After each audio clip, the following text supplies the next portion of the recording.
Well, Hi, good afternoon. This is Ed King. I'm going to have a little chat with you this afternoon. I don't know whether I'm going to talk about something that you're interested or not, but I am, and I'm going to talk about it. And there it is. I'm in a particularly good mood. We missed last week, and it was a good thing because I was not in a good mood last week, and I am today. On every year, I see a psychiatrist at the VA. I started seeing him about 4 years ago when my son died, and I went into depression. Uh, it's kind of a strange arrangement because I tell this guy some stuff, and like today I said, you know, I said all my life I've taken advice from other people. I ask questions about things, and I said I've learned some very simple things, you know, like for example, just doing one thing at a time and not getting scattered and doing a half a dozen things halfway, which a lot of people have a problem with. So I said to him, what would your advice to me to be to improve the quality of my life? He said, just keep on doing what you're doing. He said, you're doing fine. It was kind of interesting because I don't see him very often, but I really have rapport with this guy. He's from Turkey. And I would talk a little bit. I'm going to talk a little bit about the Great Depression this afternoon. We talked about that. He was, of course, a young man in the Near East and in Turkey at that time, and so he said he was. They would listen to the reports of the war on the radio there. They were, of course, vitally interested in it. But recently, I've been reading a book by an author by the name of Betty McDonald. She's best known for the book she wrote in 1946, I think it was. It was published, I think, in 1946, The Egg and I, which was made into a movie with Cleta, Clover, and Colbert, and I can't think of his name now. I can picture him really well, but there we go with the names again. Anyway, it's the movie that introduced Ma and Pa Kettle, which spawned off on a side run of six films about these two people, Percy Kilbride and Marjorie Main. Now, why do you remember names like that? I don't know, but I do. I'm great on trivia. The book I've been reading it's rereading. I've been doing a lot of rereading of books I haven't read in a long time out of my own library, and the book is called Anybody Can Do Anything, and it talks about the Great Depression. Now, Betty White was born in 1908, and I was born in 1922, which makes her 14 years older than I. And of course, she was an adult going through the Depression, and she had left her husband. They had an egg farm in Washington State somewhere, and she'd moved back in with her mother and her brother and her sisters.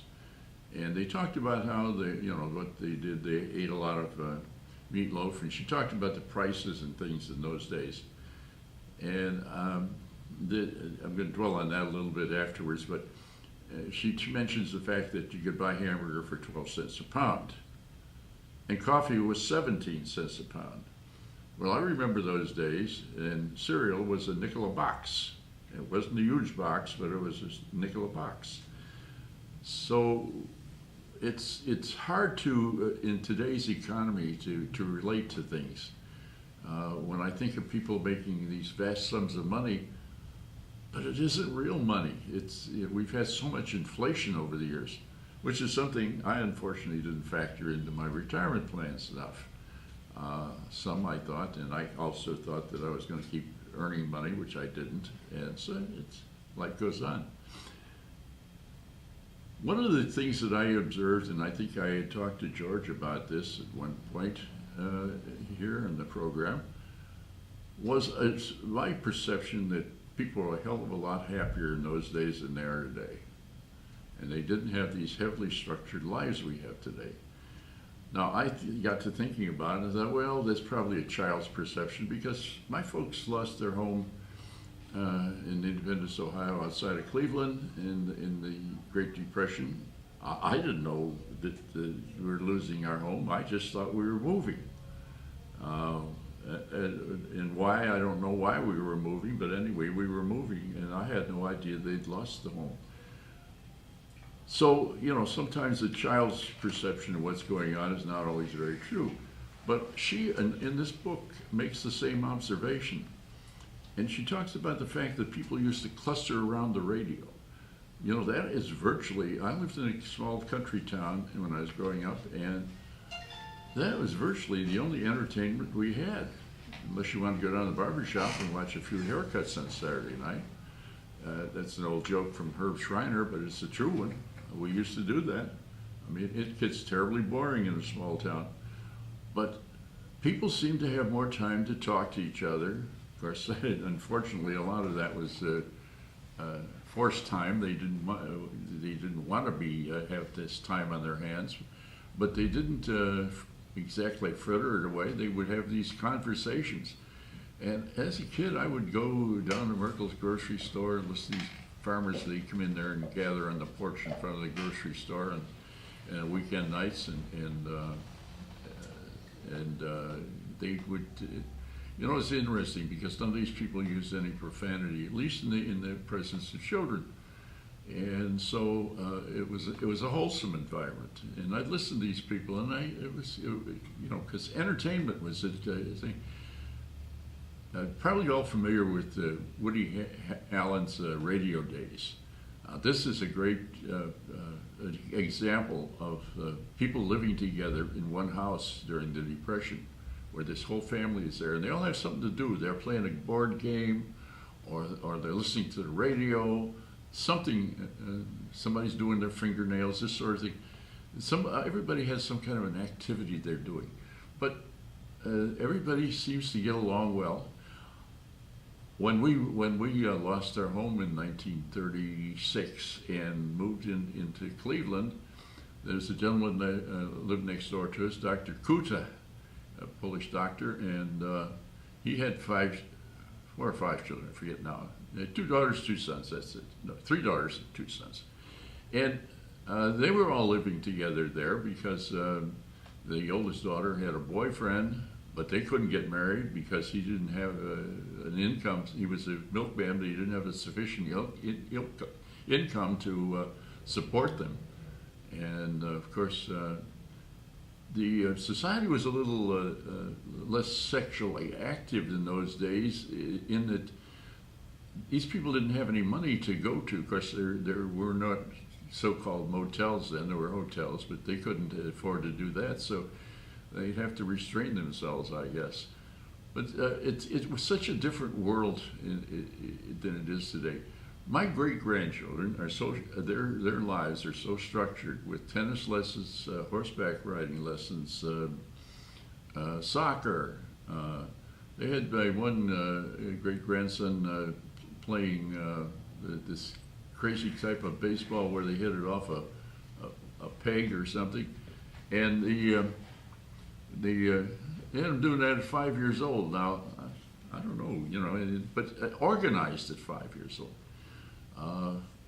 When I was a kid, if we get 5 kids together, we could have a baseball game. Now what we did, we'd compress the diamond. It would be a true diamond, and we had this old ball that had a bump on it, and I don't know why we called it an indoor. They call them softballs today. It was a terrible thing.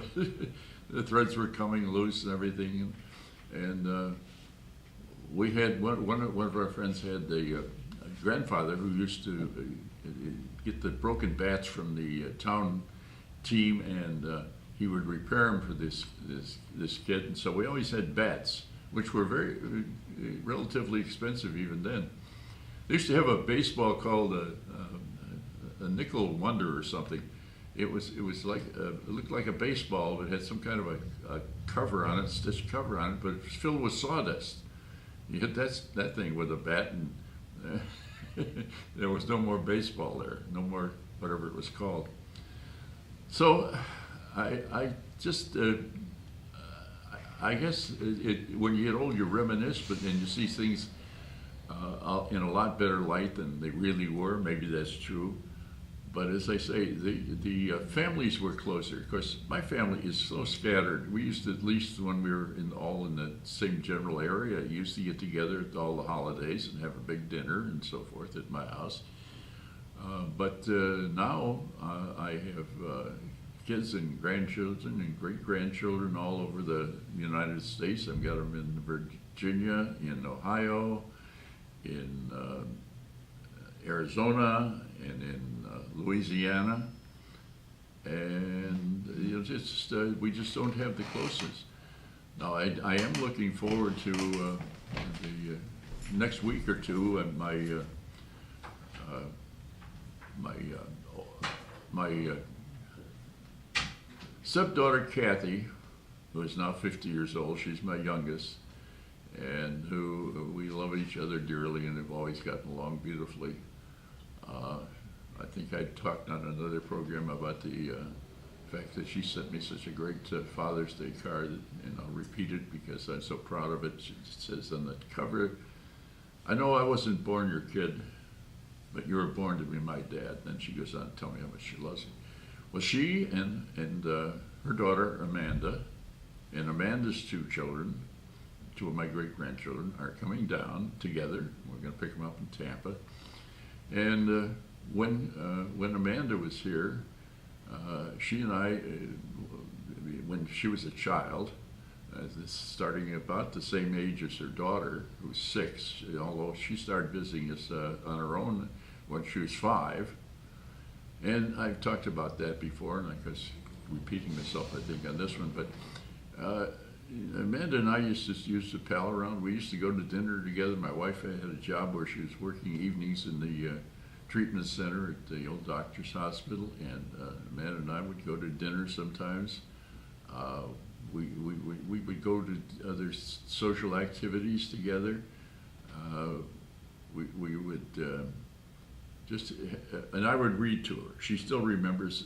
I talked to her just a little while ago on the phone. She called to talk to my wife about something, and we had a little conversation, and she was saying how she's looking forward to get down here, and she has all these fond memories, and I do too. And so we're hoping that her daughter will fill the gap and do the same things with me that their mother did. We don't know. You can't have these great expectations that have them fall flat. I don't have those, and I'm not dwelling on those. I don't know what else to tell you except that the Depression was a time when families were together a lot more. One of the strange things I used to do when I was a kid was 2 doors from where we lived was a blacksmith shop. Actually, most of his job was shoeing horses. He was I think it's called I almost call him a fletcher. That's the person that makes arrows. No, it'll come to me. We were talking about before they started the program about this losing names and of things and people, and it does become a little more predominant in one's life. It's funny because we were talking with one of the chaps here in the studio before the show, and he was talking about the fact he went somewhere and somebody said to him, "Why don't you introduce me to your friends?" And he said, "Because I don't remember their names." Well, I think everybody's had the experience where you go to introduce a very close friend of yours, and all of a sudden, this is when you're younger, all of a sudden that name goes boom out of your head. So life is always full of strange surprises. On a personal note, of course, this has all been very personal today, but it always is about me because I don't have any audience to get feedback from. We're going to rename this show. It's going to be called All About Ed. No, I hope not. No, we're not. But I like to share some of this stuff, and I know that old people get into the habit of repeating the same thing over and over again. I have such a dread of this. But it's part of life. I hear Larry, the other chap in the studio here before the program was talking about getting together with people of same likes and dislikes and interests in life. It's sometimes kind of hard to do because my chief interest in life is literature. I'm a collector of books, which I'm going to have to start getting rid of one of these days. For two reasons. One, I could use the money. These are collector's books. They're signed first editions and some old rare books. Unfortunately, some of my, I've always had a library at home and I've always had books, but I never was discriminating enough to buy only first editions. And of course, I never bought a whole lot of books firsthand. I've always gone to used bookstores and the library where they sell used books and places like that. I haven't actually bought a book in a long time because, and it's been kind of a revelation just the last few days when I started rereading some of the books I haven't read in years. I did start one and I decided I didn't want to go any further with that one at this time. I wanted something a little lighter, so I'm reading this book by Betty McDonald now. I don't read as many books as I used to. I read as fast as I used to, but I don't read as long at a time. I used to, devour a book a day and no problem with it. Not anymore. A book will last me at least half a week, generally. So, here we are. And one of the things I like talking to a live audience is the fact that I can ask them to, please ask me questions. Maybe George will throw one at me that'll get me off on a different track. Well, I have a question for you. Yeah. When I look back at, my years and I see the prices I remember at the age that you were talking about when you were a child. And, I do see the differences. My question is, we hear that, like if this were all adjusted for inflation, they'd probably be equal. But I don't think that's true. Do you? No, not really, because a dollar would go further. And of course, a dollar was a lot of money. People were raising families during the Depression on $20 and $25 a week. I had a brother-in-law who was married to my sister Evelyn. He was a railway express driver. That's like the UPS today. And he made $165 a month. Now that was considered one heck of a lot of money. In Betty McDonald's book, she talks about her mother getting a job for a serial radio. Hello, my name is Evananda. I've been teaching yoga around the world for over 30 years, sharing my blessings by offering free yoga classes, currently on the most beautiful beach in America, here in Siesta Key, Florida. Furthering my collaboration to raise personal and planetary consciousness, I now present Beyond the Matrix, a program in which I have thought-provoking conversations with authors, scholars, teachers, and healers who are on the cutting edge of ideas which will inspire, educate, and open our hearts to the multiple ways we can transform our world.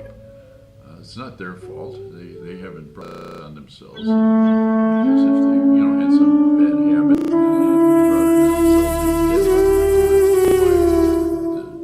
my age. Hello, my name is Evananda.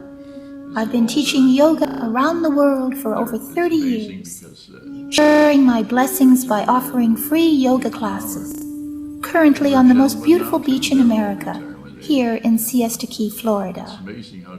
Furthering my collaboration to raise personal and planetary consciousness, I now present Beyond the Matrix, a program in which I have thought-provoking conversations with authors, scholars, teachers, and healers who are on the cutting edge of ideas which will inspire, educate, and open our hearts to the multiple ways we can transform our world.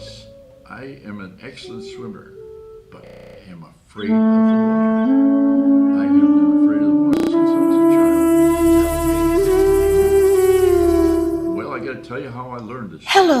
My name is 22 years old, Evananda. graduated from high school. I've been I teaching couldn't yoga get a around the job. world for over 30 Still the years, Depression years was sharing my blessings by offering free yoga And, there classes. was a farm Currently town, on the most beautiful the beach in farm America, small town that here I in lived Siesta Key, for Florida. a friend of mine. Furthering my collaboration to raise personal and planetary consciousness, I now present Beyond the Matrix, And I would hitchhike. a program in which I have thought-provoking conversations with authors, scholars, teachers, and healers who are on the cutting edge of ideas which will inspire, educate, and open our hearts to the multiple ways we can transform our world. Swimming. When I was in the Army, there were all strange things. And one of the things they gave me is some swimming lessons. Another was strange. Hello, in the Army, they my name gave is me some Evananda. boxing lessons. I've been teaching I yoga didn't know around the that. world for over Hand 30 with these, years, Oriental sharing my lessons. blessings by offering free Because yoga it was classes. part of physical Currently training on the at most end of beautiful the beach in program, America, place I was. here in Siesta Key, All Florida. this stuff.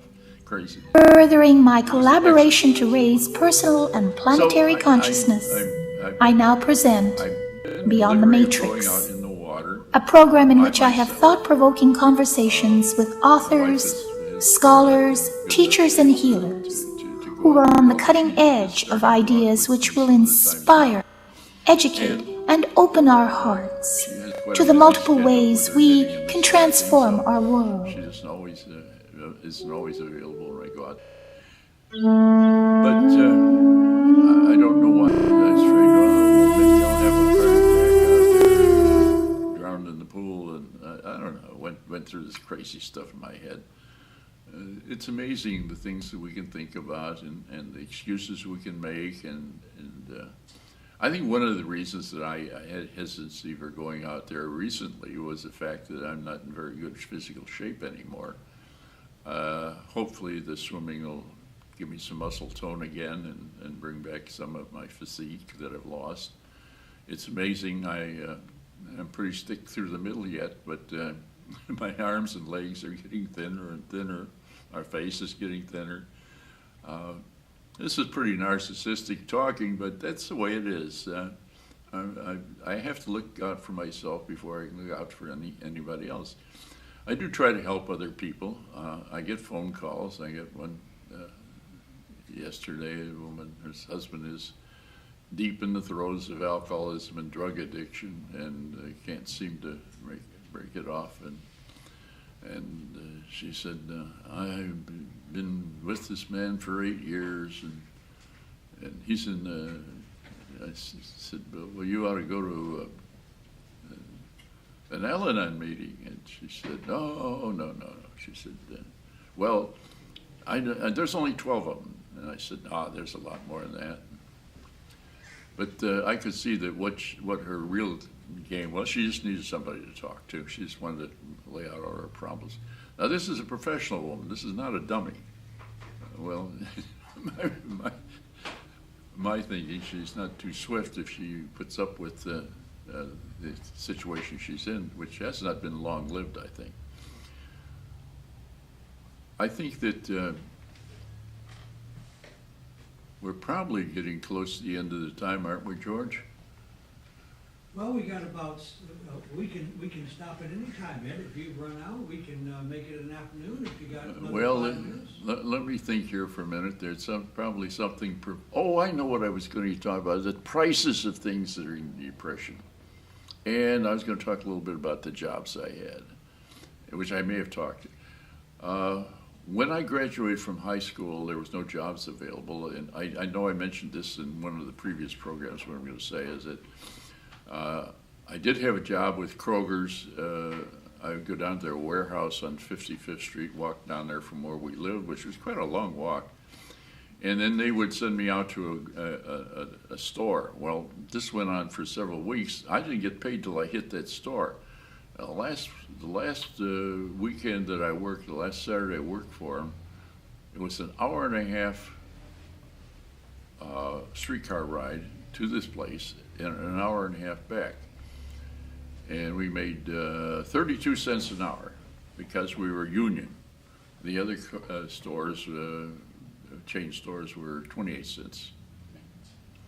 And when I was in the bar and restaurant business in Columbus, Ohio, some years ago, by the late 50s, 60s, I'm sorry, late 60s, early 70s, guy brought me in, they had been working on an old house on the west side of Columbus, and they had brought him in, people used to stuff newspapers in their walls for insulation. And of course, they were dragging all this paper out of the walls because they're going to put real insulation in them. They brought me in this poster that was a flyer from one of the grocery stores from 1936, I think it was. And of course, the price of hamburger on that poster was, I remember some of the prices, it was 2 pounds of hamburger for 25 cents. The most expensive meat you could buy in those days was chicken. Chicken, of course, is your least expensive today. In fact, they used to make a dish called city chicken, and they made this with pork and veal. Now that seems strange because veal today is a much prized meat. I quit eating because I don't like the way you treat those little animals when they're just babies. And it's terrible. I watched a video on it that turned me away. I love veal, but I will not eat it. I was going to, I do like lamb, and I sometimes get lamb and eat that. But one time I was supposed to, I used to buy some a quarter or half a beef from a farmer. I put it in my freezer, and I was going to buy a lamb, and he said, "Well, you just come out here and pick the lamb out." I said, "Good God, man!" I said, "Do you think if I picked that lamb out, I could eat it?" I just couldn't think about that. So anyway, I'm glad I'm in a good mood today, and I think that's the only way to go. And I hope everybody else does what George tells them to, accentuate the positive, because it's the way to go. And think about what you have and not what you don't have. Thank you for listening. This is Ed King signing off. Thanks, Ed. It was a great show. I don't know about